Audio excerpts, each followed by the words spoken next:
Thank you for joining today's webinar where we will be focusing on Salesforce Lightning Experience, and we are very excited to share some best practices, some insights into the Lightning Experience platform and some of the challenges that some of you might be facing or fears that you might be facing with regard to transitioning from Classic over to Lightning Experience.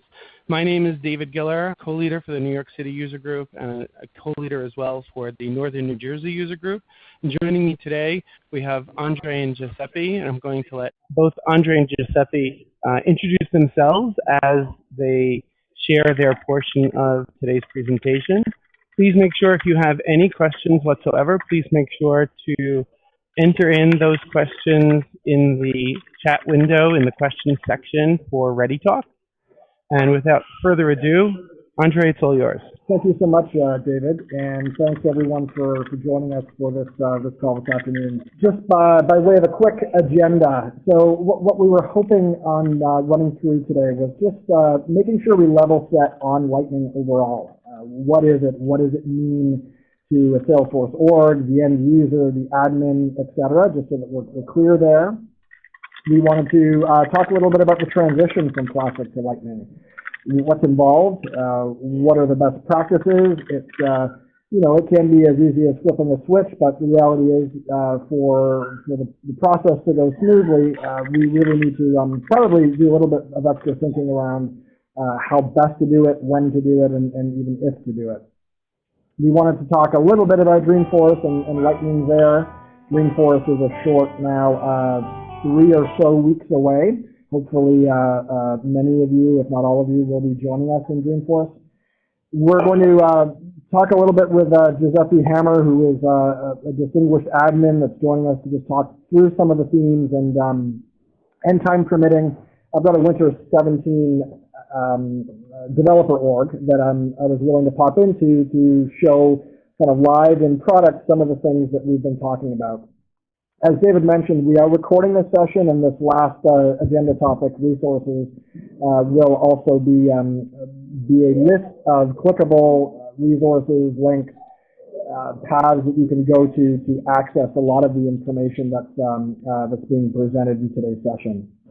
Just by way of background, my name is Andre Valisandra. I am a Solutions Engineering Director at Salesforce out of the New York Hub. I'm actually a New Jersey resident, but work out of the New York Hub for Salesforce. I've been here about 3 years. Of course, the solution engineers are those pre-sales guys who engage with you at the point you're evaluating the products and platforms you're looking to bring into your organizations. And it's my team that tries to do a good job of tying your business processes and pains to the capabilities of the platform. I've been in software for my whole career, really, working for small private companies as well as very, very large tech companies, and super happy to now be at Salesforce and working on this amazing platform. No Salesforce presentation would be complete without the forward-looking statement slide that if you've seen any Salesforce presentation or been at Dreamforce, I'm sure you've seen this many times before, but you can, of course, read this in detail on the Investor Relations website, ours at salesforce.com. But the main theme here is just that today we might be speaking to future capabilities of the platform or functionality that is slated for a future release. Please, if you are looking to make purchase decisions around software or investment decisions, base those decisions on software and features available in the current release today, and not on some of these future concepts that we might be touching on today. So, on to Lightning. What is it? If we look at slide 6, this is a photo that I found on the web. If you were at Dreamforce when we made our initial announcement of the Lightning branding, and it was most often associated with the new user interface or the Lightning experience that was launched at Dreamforce about a year ago. Of course, we saw Parker on the right in his costume and Mark talking through what Lightning was, but it's used, the Lightning term is used pretty loosely, and I just wanted to make sure we really understood that it's not really just one thing. Really think of, when you hear Lightning, look to I guess, clarify what someone's talking about. Are they talking about the Lightning experience, which really is the label that's most often associated with the actual end user interface enhancements that came about a year ago? And we call it an experience, not just a UI refresh, because really we sought to optimize the user experience to make the end user's job that much easier and quicker and smarter, and we'll get into some of the specifics there.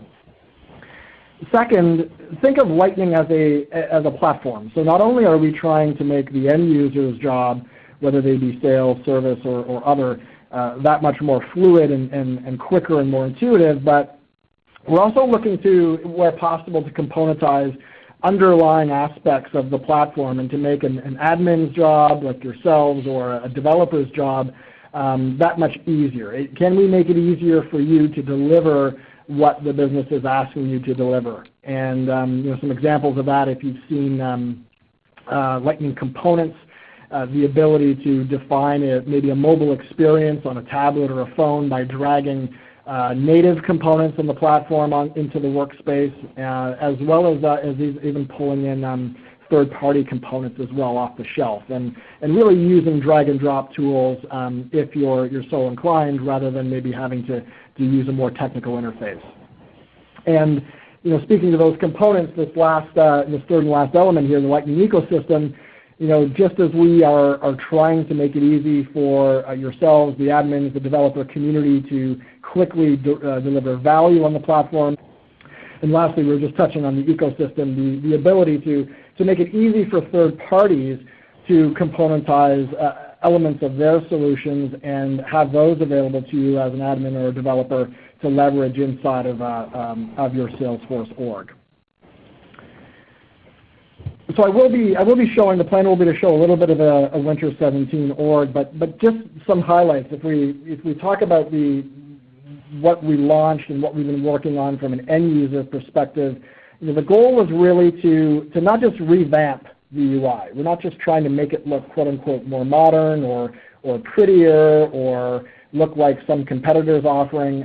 Salesforce is unique, given that we're the leader in the space across a number of the quadrants. We really listen to our customers, end users across sales and service and communities and other, and we sought to fundamentally understand what we could do in the UI that would help sellers and service agents and other users of the platform sell, in this case, sell faster, sell smarter, and be able to tweak the interface in a way so that it's going to more readily kind of morph into what you want your end users to be able to use to maximize their productivity.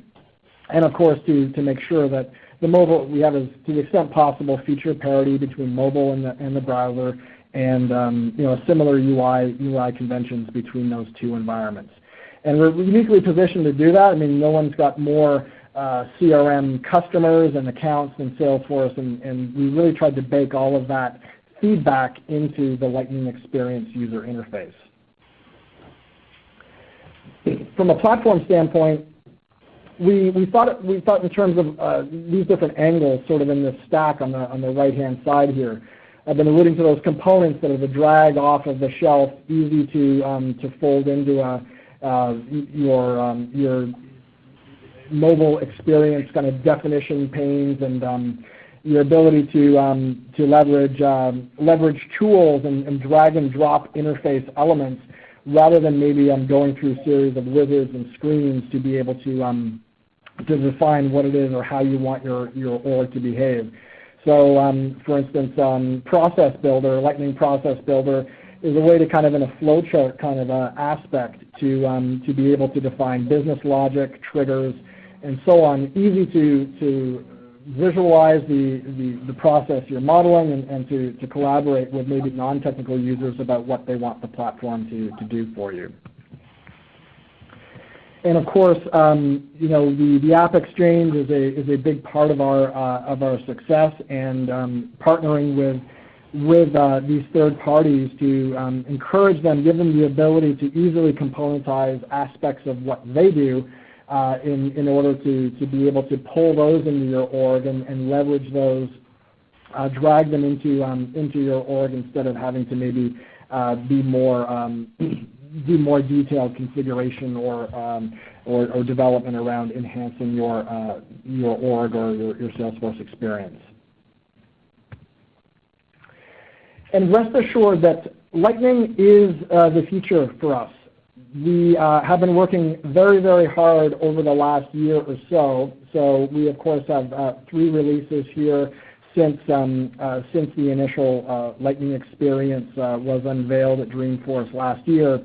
And this is just a series of highlights of new things that have made it into each subsequent release.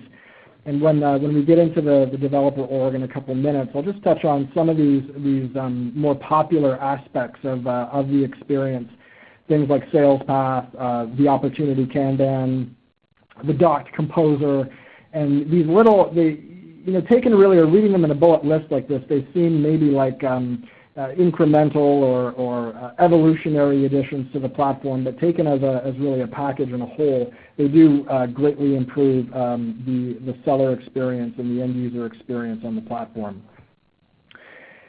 And we just wanted to highlight, so obviously a lot of stuff is getting into the Lightning experience, but it's also, as admins, we're going to talk on this call a little bit about figuring out, well, are you ready? Does it make sense for your org to move?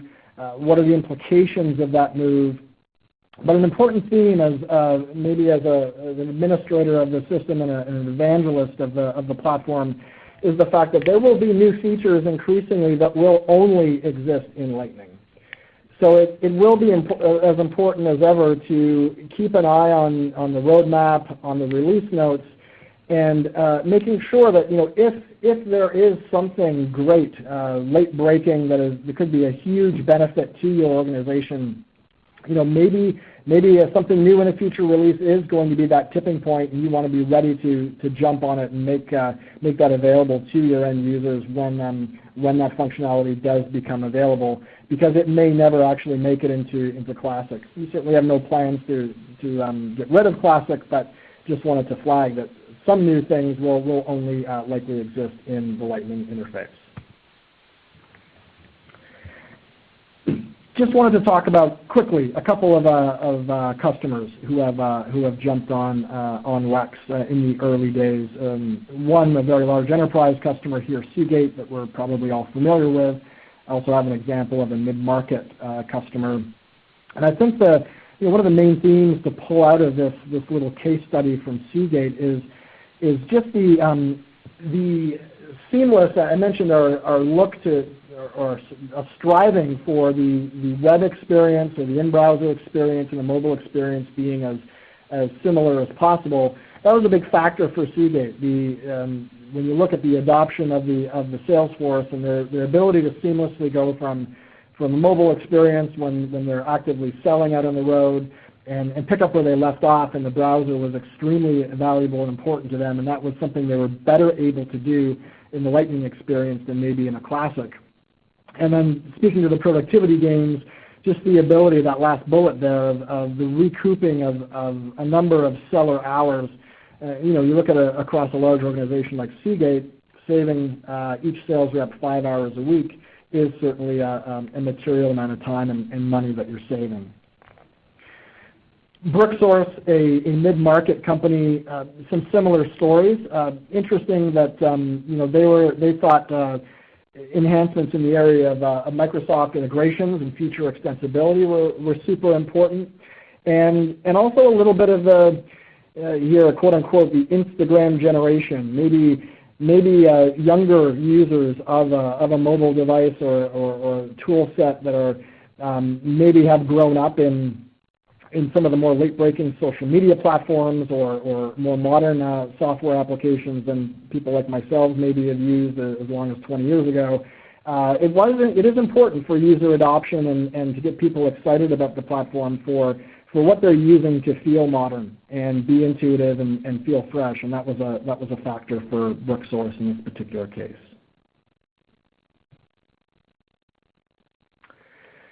So how might you get there? I think we're clear on. I'm sorry, sharing stopped spontaneously for some reason. I will reshare.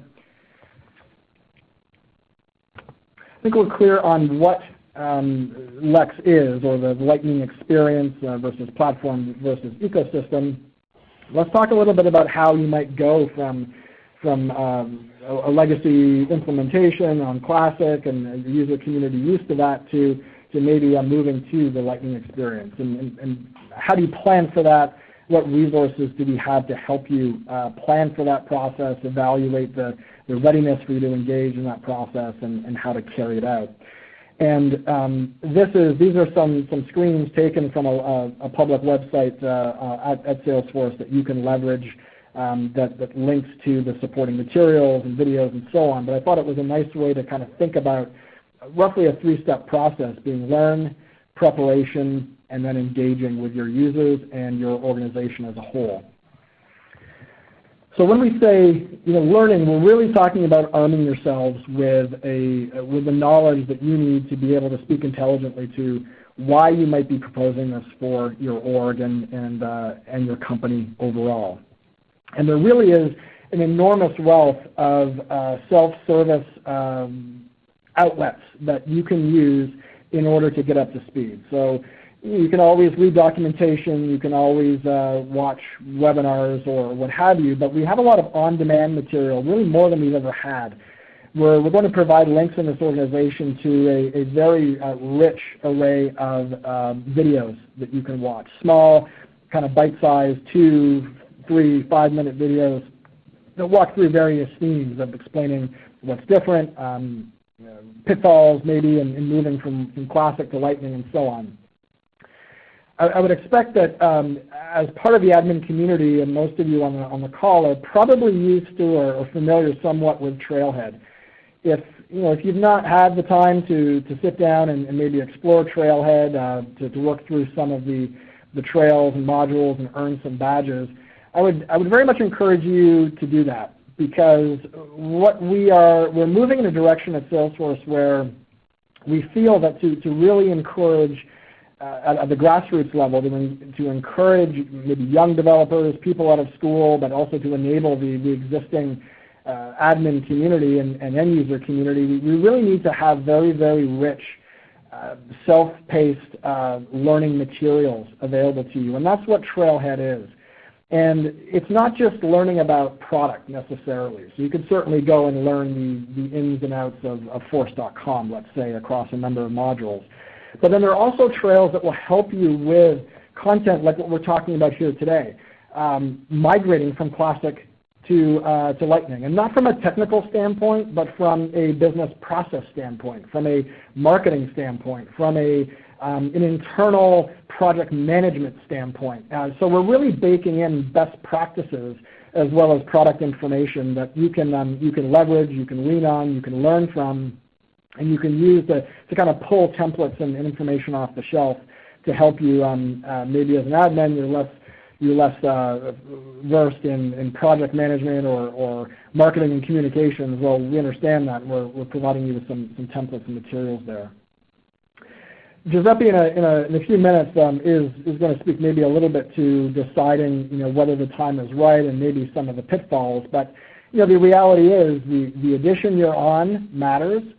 How you go about a potential migration to Lightning, and elements of the Salesforce org or different approaches you've made to implementing functionality will have an impact as well. So to a certain extent, the decision of can you do it, or what if any maybe negative implications might there be to moving Lex is going to be specific to your org, and we have some tools to help you with that process.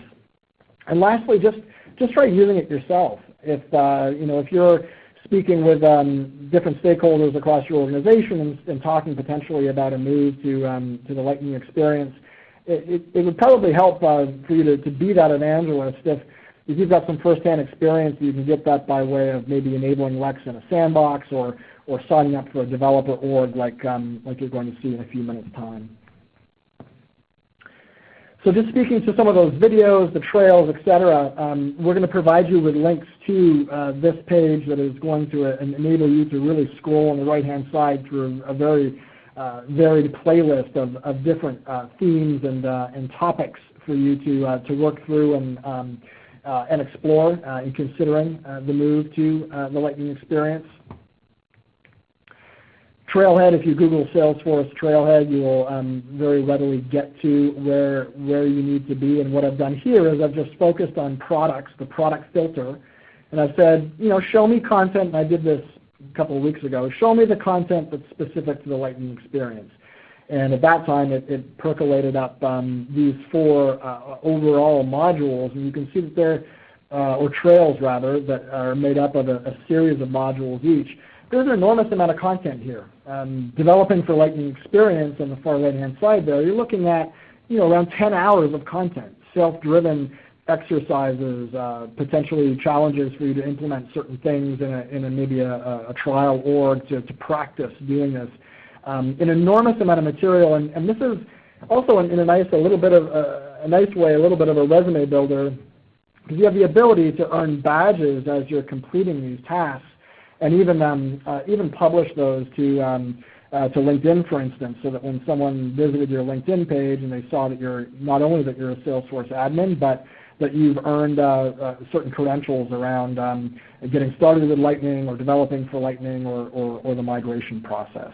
So definitely encourage you, and if you are at Dreamforce in a few weeks' time, I think you are going to see an enormous amount of buzz around Trailhead and emphasis on what we're doing here. Very important to our strategy and continuing to help customers be successful.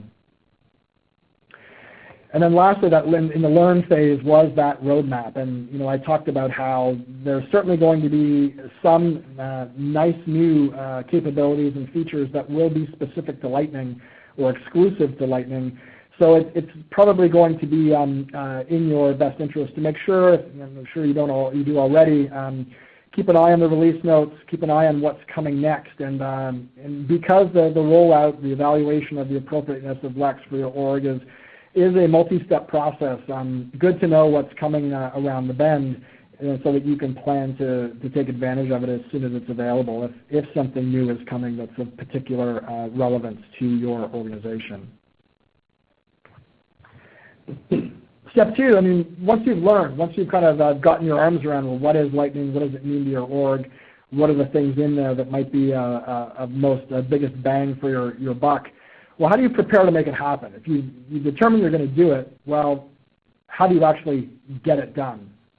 And here we have a number of tools available to you, both from the standpoint of helping analyze your org, run a bit of a migration assessment tool to maybe percolate up for you the areas that are maybe clean, easy migrations, maybe migration elements that might need a little bit of hands-on work, and maybe some things that where you'll need to consider a workaround because the way it was accomplished in Classic maybe has to be tweaked or done a little bit differently in Lightning, for instance.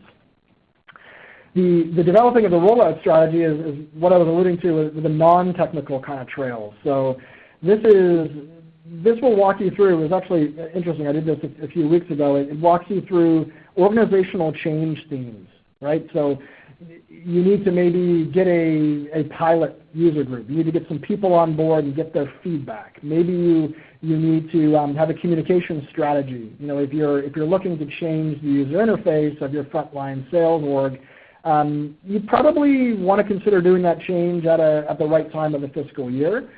Maybe you're going to plan around a big sales kickoff, and then you're going to need to back in from that target date to launch the program with materials, right? It's, at the end of the day, marketing. What are we doing? What changes are we making? What's the value to you? What does it mean to you?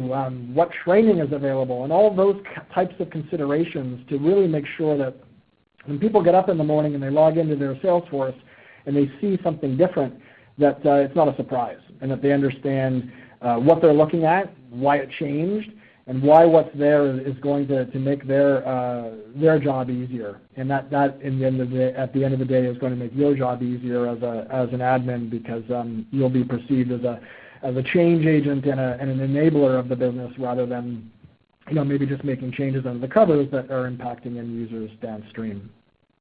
And of course, you always have your success community, your user groups such as this, feedback from fellow admins that have blazed the trail ahead of you, to look for guidance and pitfalls around maybe what worked, what didn't, and get some best practices about how best to undertake it yourselves. This is just a couple of screens from the trail, the trail that deals with moving your org to Lightning. You can see the topics on the left-hand side, a pretty rich series of topics and considerations, and even on the right-hand side here, I took just a screenshot of the migration assistant that is going to help you really evaluate how well Lightning and its capabilities fit your org, given what you've done, what you've enabled, your different types of records and users and business processes, etc. So a very valuable trail that's available to you at any time on Trailhead. And then lastly is the engagement piece, and I talked about the kind of the project planning aspects, the communication aspects. Rest assured that we do actually have a lot of this material to share with you, and this is just a screenshot of a bundle of materials, the customer enablement pack that you can download. A lot of materials on Trailhead, and you can kind of read it and screenshot it and download. But this is actually a zip file that you can access that's going to download a bunch of these types of templates. It's going to help you maybe visualize and document the risk to your org of moving to Lightning. Test plans, an executive summary template. If you're going to sit in front of an executive committee and say, hey, I'm going to propose that our sales kickoff that we're going to move to Lightning, and here's why. Just easy off-the-shelf templates and checklists that are going to help you really look like you've got a ton of experience around migrating to something new, and help you make that migration as fluid as possible, and help you best communicate for success around the initiative. Super important. Hey, Andre, this is Giuseppe joining. I just wanted to mention to all the attendees on the line that what Andre is covering right now, this enablement pack will be a link at the end of this pitch, the end of the slide. So there's going to be some great resources. You guys will be able to download this directly. Just wanted to add that so that everybody knew. Great, exactly. Thanks, Giuseppe. All right, let's shift gears a little bit. Let's talk about Dreamforce. I've been alluding to the fact that it is the first week of October. It will be, as is usually the case, the biggest Dreamforce ever in terms of attendees and sessions. If you are registered and planning on attending Dreamforce, I would encourage you to, here this is from the public website, over 2,000 sessions planned throughout the 4-day agenda. And it probably, if you haven't been and you haven't gotten any coaching around Dreamforce, it really is probably to your benefit to do a little bit of strategizing, speak to people who have been before, leverage groups like this one, and fellow admins, and really have a plan.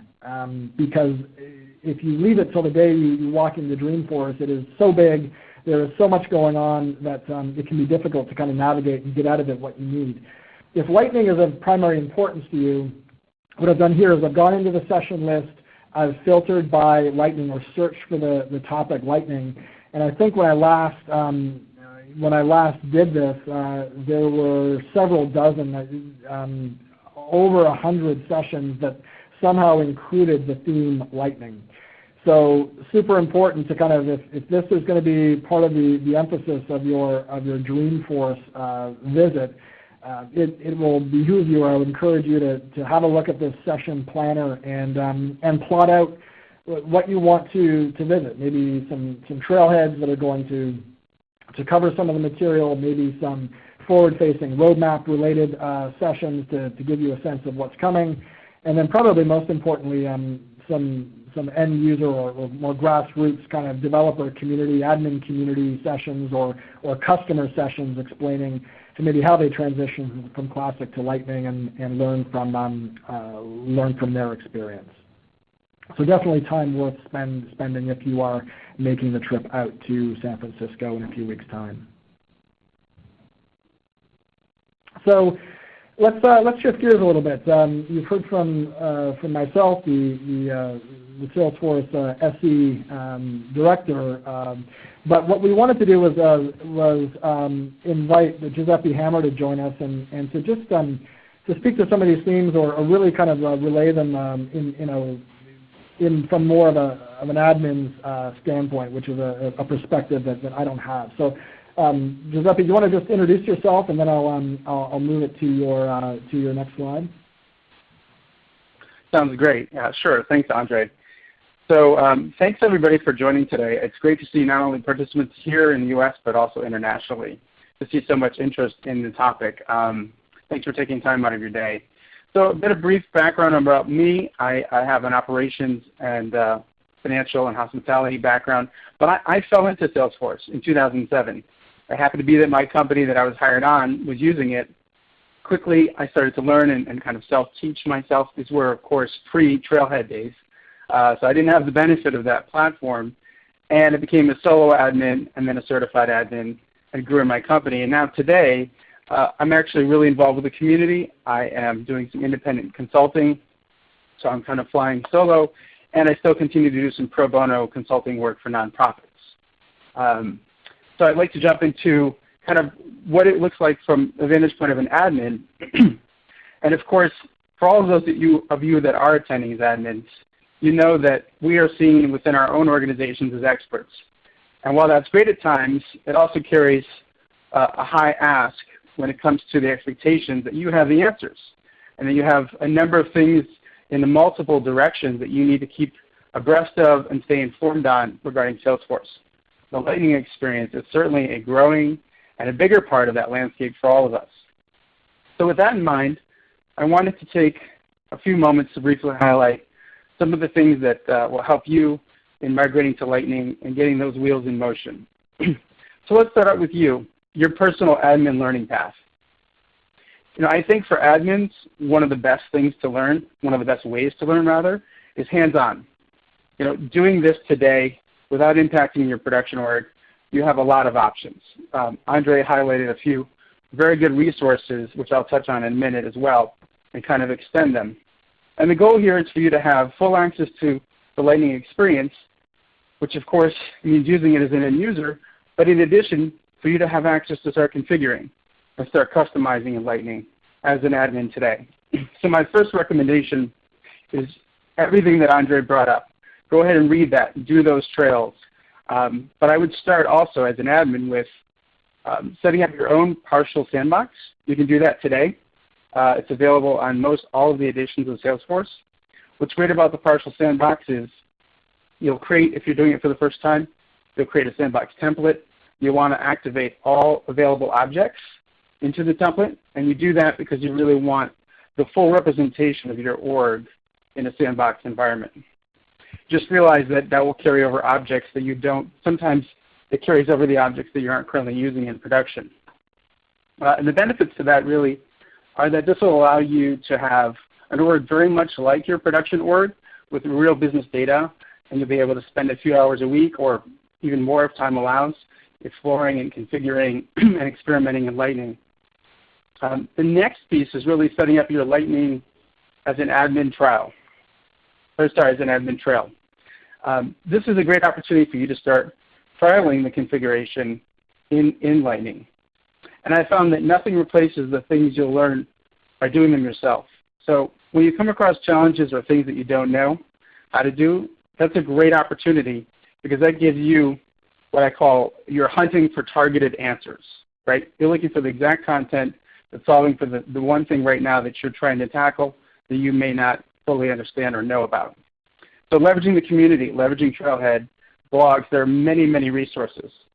An example of this would be, let's say you're currently faced with a challenge in your company where there's an express need to change and completely recustomize the homepage layout. Now there are different ways to do that in Lightning versus in Classic. It's very different.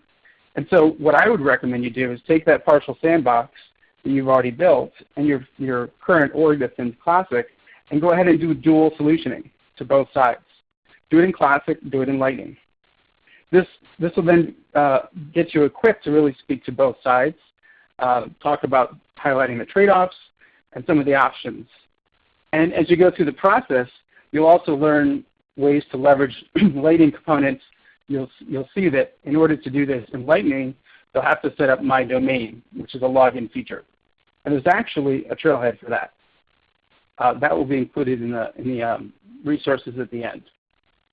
This is a great hands-on way for you to build your own custom layout for homepage. There's also a blog that one of our known admin evangelists, Jillian McGill, actually set up on 3 custom homepages you can build. We don't have time to go through that today, but it's a great exercise. It actually shows you a way you can build an adoption homepage customized to you as an admin. So I encourage you to check that out. So let's talk about understanding your business requirements for your org. Really focusing on the core functionality of what your org needs. And so, does your firm require specific functions that aren't available in Lightning? And if so, how important are they? Are they important to all your users? Or perhaps they're important to specific groups within your org? Knowing those answers will help guide your path. So the best way to start this process is something that Andre pointed out, the Lightning migration tool. Highly, highly recommend it. Go there today, and it really does a terrific job of analyzing your current instance. You'll go into Setup, you'll go right to the Lightning Experience Readiness section, and you'll go to Evaluate. And what will happen is it will read your org, and it'll spit out in a few minutes an email of a comprehensive report showing you exactly what functions, what components, all broken down that are perhaps not supported in Lightning.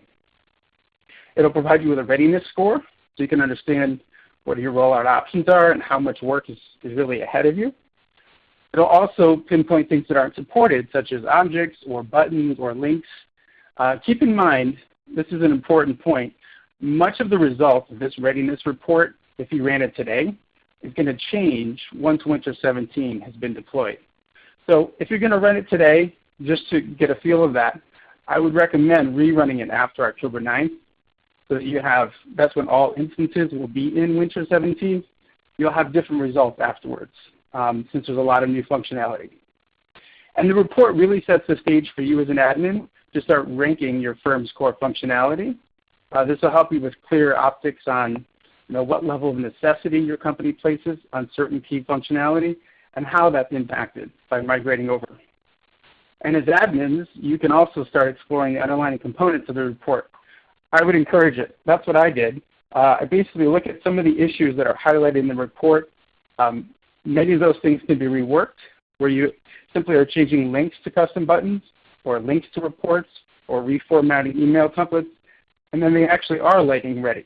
And then there are other components you're going to run across where there is no option currently that is supported, and that's something worth taking note of and documenting. So keep a score on every line item that you see in the report and document where you stand and where the org stands with Lightning today. What's supported, what's not, and what you yourself can rework as an admin. That's going to help serve as kind of your go-to task list for things to be done to get you prepared. Last step is really identifying the timeline for transition.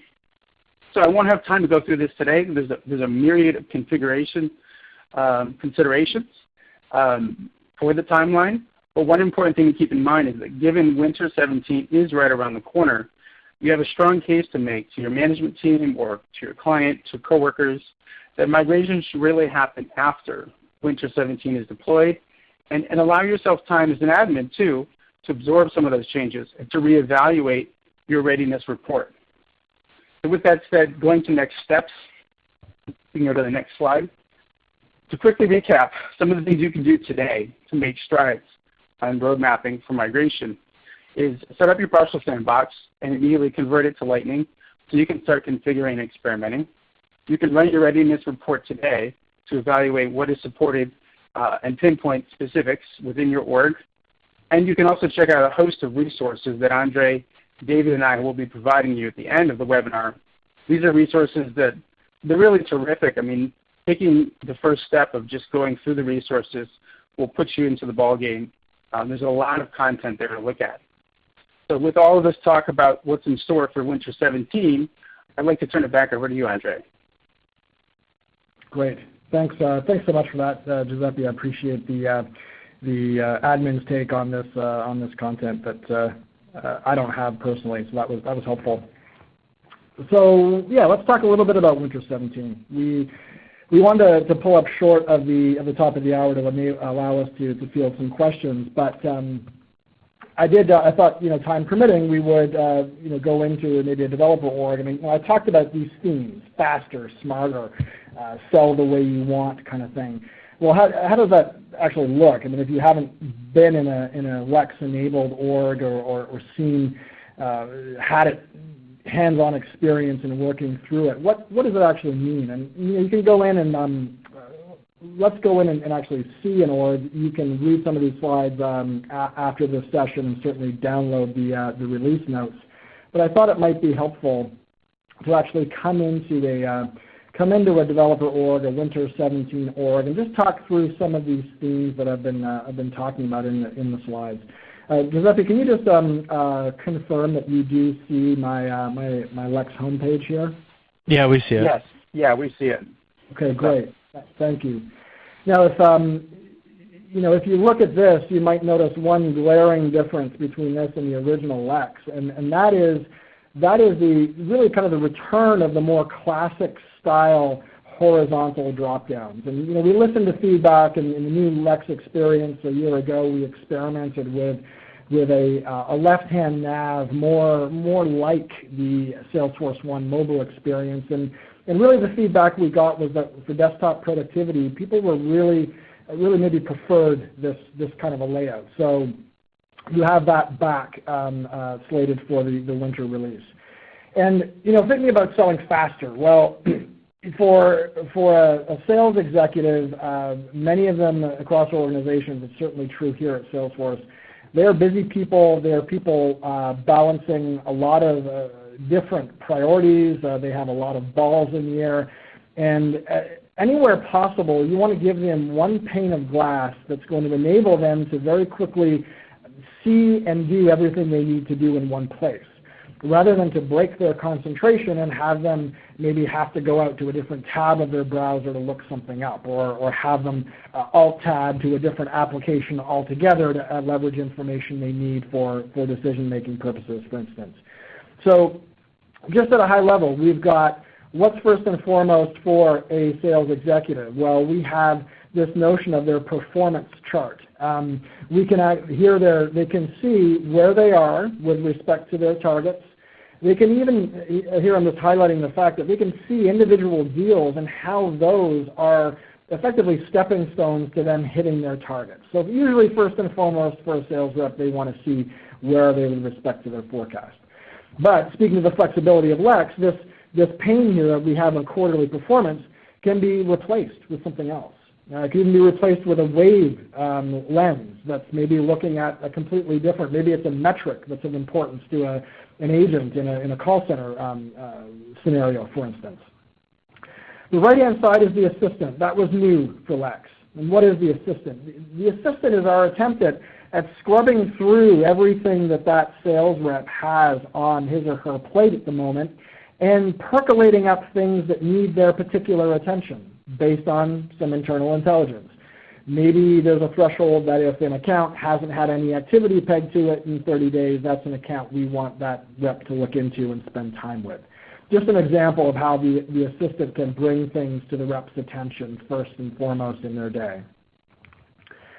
This is kind of cool. Concepts of account, insights, and news. Salesforce knows the accounts that I own and that I've touched, and what it's going to do is it's going to scrub through the web, news articles and different news sources, and bring to bear articles that are potentially of importance to me. There's nothing worse than a sales rep preparing for a meeting, driving to the customer, walking into that meeting, and then being blindsided with the comment, hey, did you hear that our CXO resigned? Or did you hear that we've acquired this company? All the information that a rep can be armed with when walking into a customer situation is only going to make them bond better with that customer, understand that customer's business better, and part of that is just doing the research. And in a way, this is Salesforce doing the research under the covers and just offering up information proactively to the rep. and then some quick areas or hot links to things like recent records and top deals.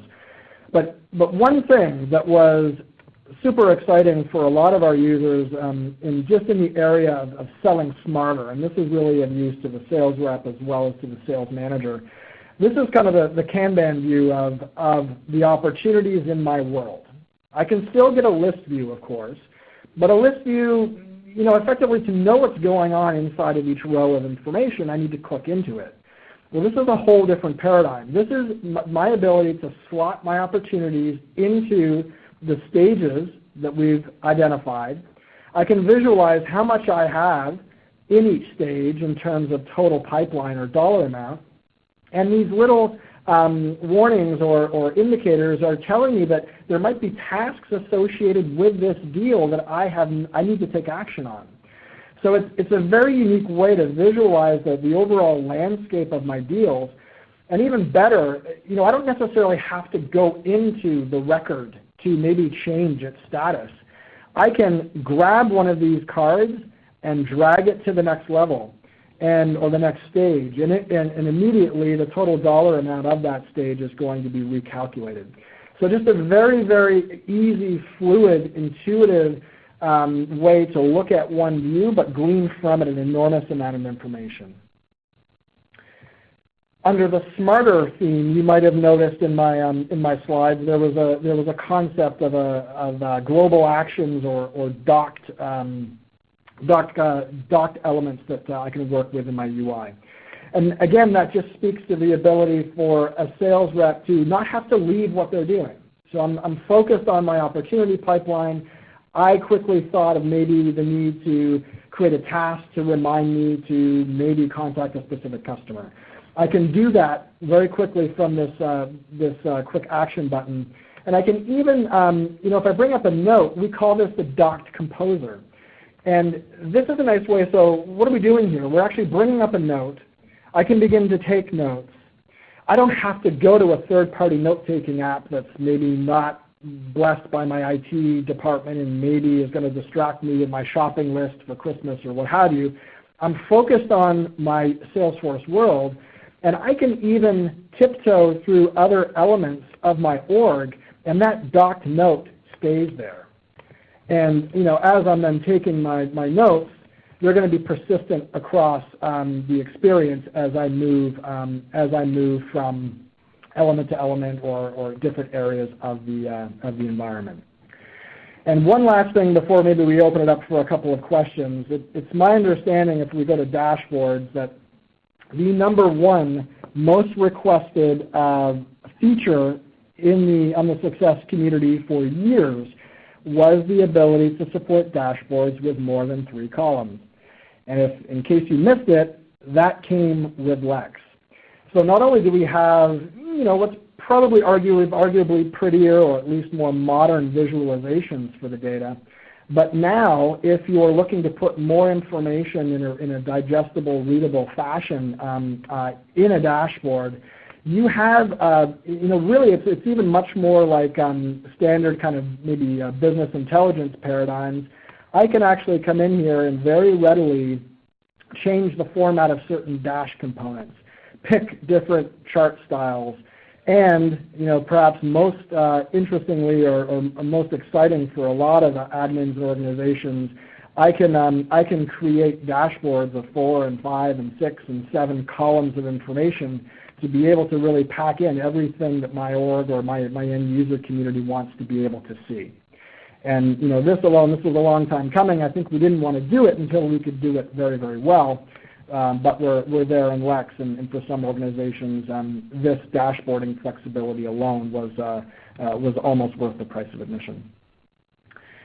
So with that, I wanted to again certainly thank everyone for joining us, and we wanted to leave a little bit of time at the end maybe to field some questions.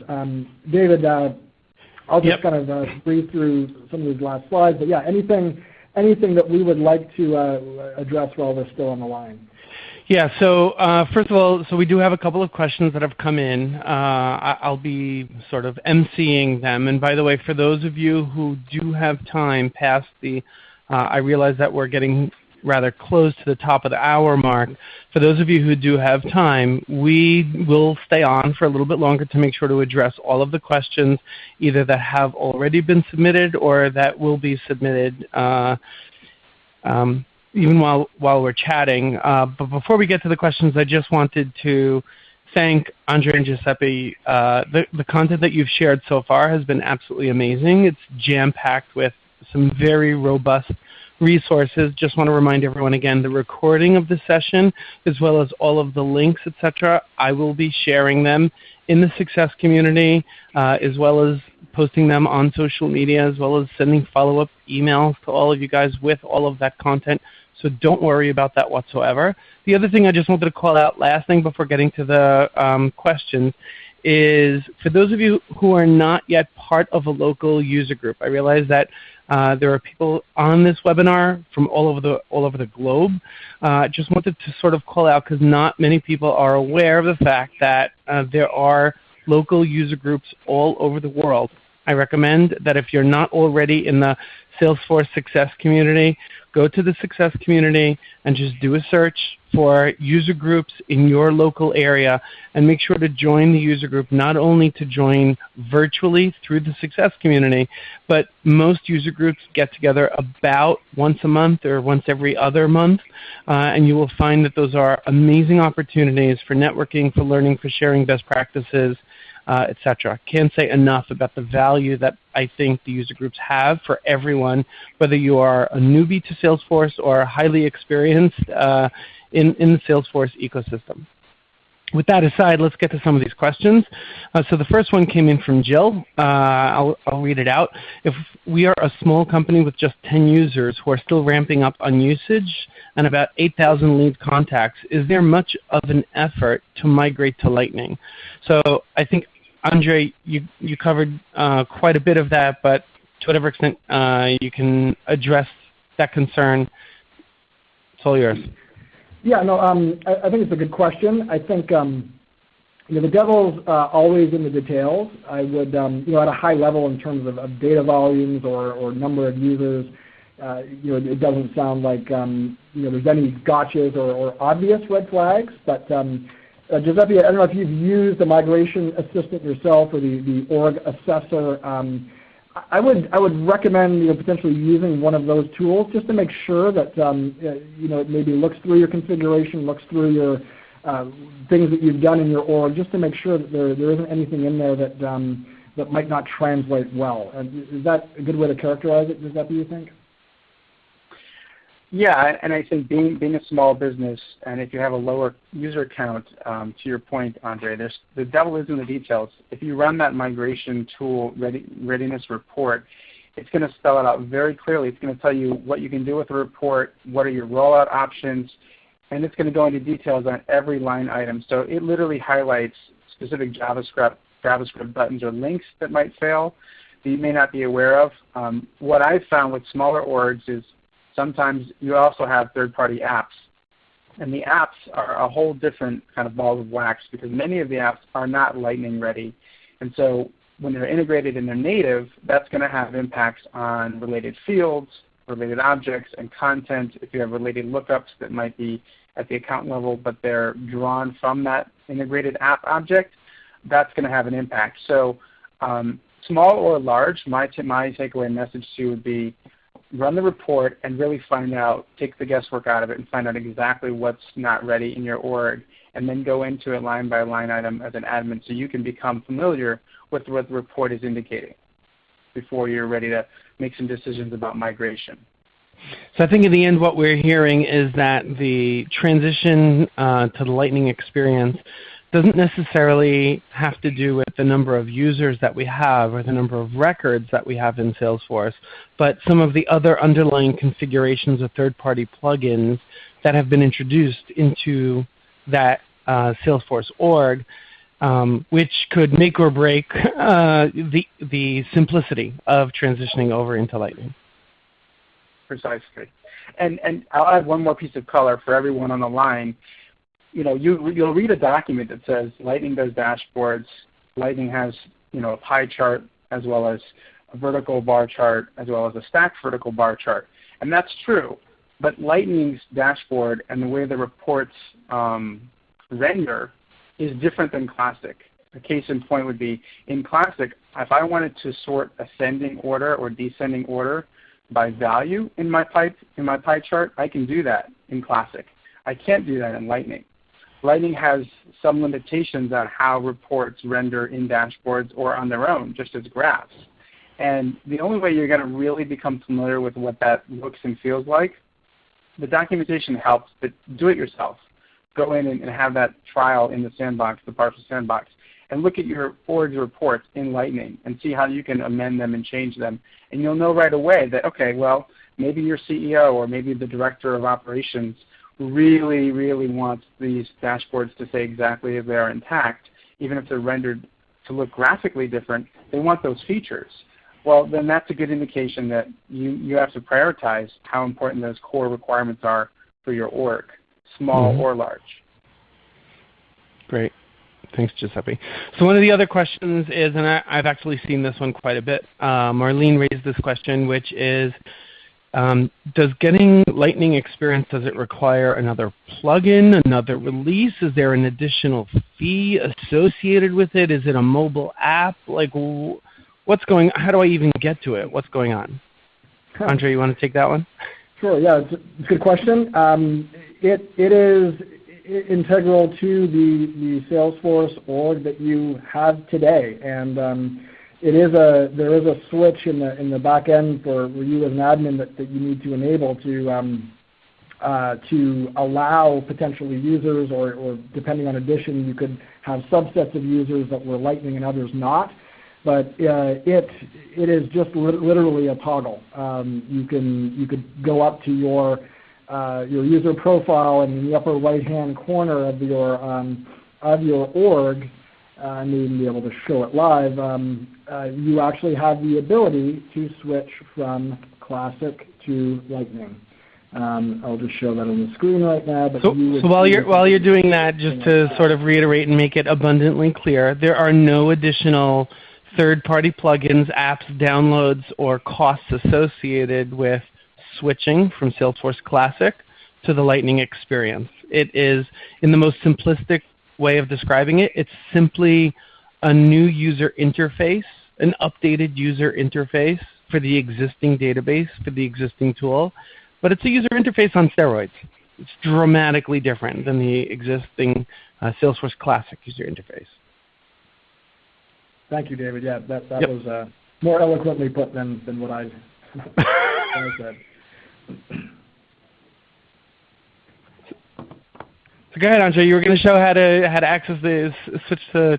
There you go. Oh, sure. Yeah. No, it's right here. So if you're in Classic and you go up to your user profile, this is of course a Winter 17 trial, but if you do this in your current org, you will see this toggle, and you can just dynamically switch from Classic to Lightning back and forth on the fly. And just think of it as everything underlying in your org stays the same, and we're just refreshing the lens that is the user interface.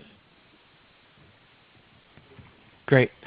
One of the other questions that came up is, will you discuss the updates to Winter 2017 were already on Lightning, so since we already covered it, I don't think there's anything else to necessarily introduce.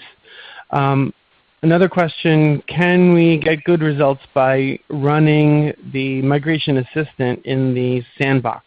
So I guess this question is for either one of you with regard to doing the internal audit of how complex will it be, what are the gotchas in my org. So can I run that tool in the sandbox? I think I can tackle this one. So I wouldn't recommend it, and here's why. The partial sandbox that I was advocating you use as an admin to trial and get knee-deep into Lightning today is a partial sandbox, right? There's a 5 GB storage limit. It also is limited to a ceiling of 10,000 records per object, and there's differences in other things in the overall composition of the sandbox. So there's no impact to your production org for you to simply go into the Lightning wizard and setup and run that readiness report, that evaluating of whether your org is ready. no users will be impacted. That's available to you now. So use the optics to look at your real org for that. You can obviously use the sandbox to experiment and try to configure and trial certain features and see how your current classic setup would look in Lightning. But run the report through your production org. Great, thanks. Another question that came up that has to do with the Winter 17 enhancements is there anywhere a checklist of the new features that have been introduced or that will be introduced with the Winter 17 release in order to help an admin make the transition as seamless as possible? I have some things to offer on that. Andre, do you want to speak to that? Do you have any elements you can speak to on that? I mean, why don't you I don't, Giuseppe, and I guess sure. Yeah, why don't you tackle it, and I'll see if I've. Yeah, sure. I can dive into that. So it's a great question, and it's an efficient question, right? Show us the goods of what's actually changing if we're already there. What would happen if we're moving in the winter? What can we expect? So we can, in our resources that we're sending to each of you, there's going to be a couple of key links. The release readiness and adoption Salesforce Community Group is a great place to start. But better than that, there's a MVP, a Salesforce MVP, who did a blog where she highlights and neatly breaks up 5 areas of focus for Winter 17 highlights, both on the Lightning-only side, on the Salesforce Classic side, and then what's both being improved across both platforms, both sides. That highlights some of the key bigger changes. If you wanted a kind of a brass tacks, like every single detail of what's happening and what's going to be impacted on Lightning, I would go to the release notes for Winter 17, where Salesforce has an interactive menu in the top right-hand drop-down, where you can go in and highlight, and it literally breaks down what's Lightning and what's Classic. That's a little more tedious, but it will be more thorough if that helps to address your concern. Super, thanks. Another question that came in, this one is from Nicole. Is Lightning enablement on Salesforce 1 on the roadmap or under development? So how does my understanding of the question and using slightly different wording for it is the Lightning experience applicable to Salesforce 1? And if so, how do I go about doing it? It is not in the sense that the thinking is that some of the design paradigms are similar already, but switching your org from Classic to Lightning will impact the desktop or in-browser experience. It does have no impact on the Salesforce 1 mobile experience. The thinking is that the underpinnings of each are effectively the same, but the UI for Salesforce 1 at the moment is optimized for mobile. And to the extent that the desktop experience can look the same, it does. But no, moving from Classic to Lex on the desktop does not affect mobile. And actually, if I can add to that, because I saw the question if Lightning enablement in Salesforce 1 is on the roadmap or under development. Just to be clear, for those of you that remember, there was a Salesforce Classic mobile app. That Classic mobile app is really not, to my knowledge, not being supported, or certainly no new features are coming out for it. But Salesforce 1, in its essence, its inception was the kind of catalyst to building the Lightning experience that we're now sitting on desktop. So think of Salesforce 1 as where Lightning started, and the desktop is kind of the proliferation and the evolution of Lightning. Your Salesforce 1 mobile app is Lightning. You have there's a parallel in features between like the sales path feature that's in the opportunities in the UI, that's in the mobile app, and now it's come to desktop. Right. So Salesforce 1 is Lightning as it gets, and it's just a mobile version for the screen size that it has and the form factor that it has. There's certain constraints, but otherwise they're very, very much parallels. Excellent. Thanks, Giuseppe. Last question we have from Miriam. She wants to know whether or not Lex can be rolled out in a componentized manner, meaning if I'm only interested in going live with Lex for dashboards or some other areas of Salesforce, is that possible? That's an interesting question. At this time, the answer is no.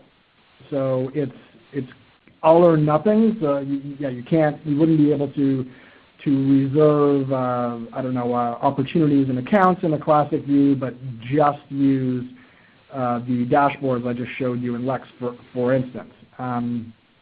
Now, that being said, when you move from classic to Lex, not every screen is refreshed or changed. So when Lex launched a year ago, for instance, if you went into from Lex into campaigns, campaigns would appear as they did in the legacy classic interface. So it may be the case if you have certain things you want to look like Lex and other things you don't.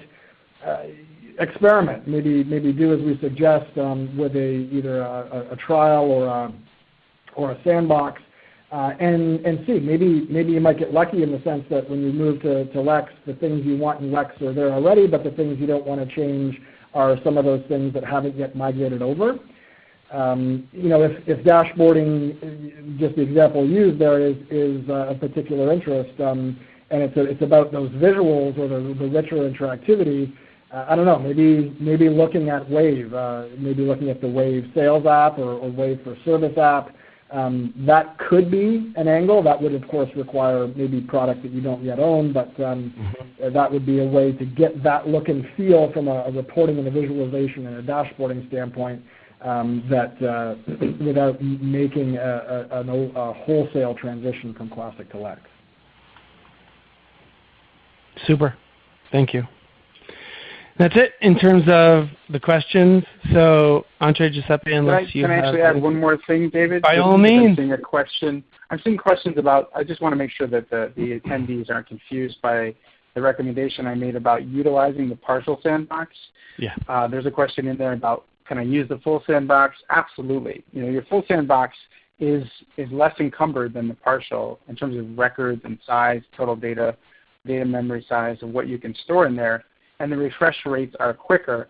My logic, my reasoning behind recommending the partial sandbox was simply because I know for admins, a lot of organizations use that full sandbox for deployment and for testing out new customization and new features.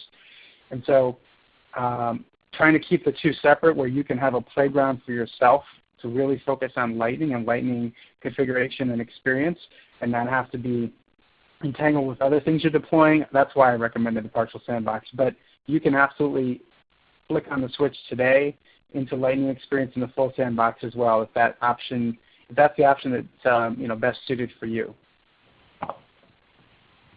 Super. Andre, Giuseppe, anything else from either of you guys?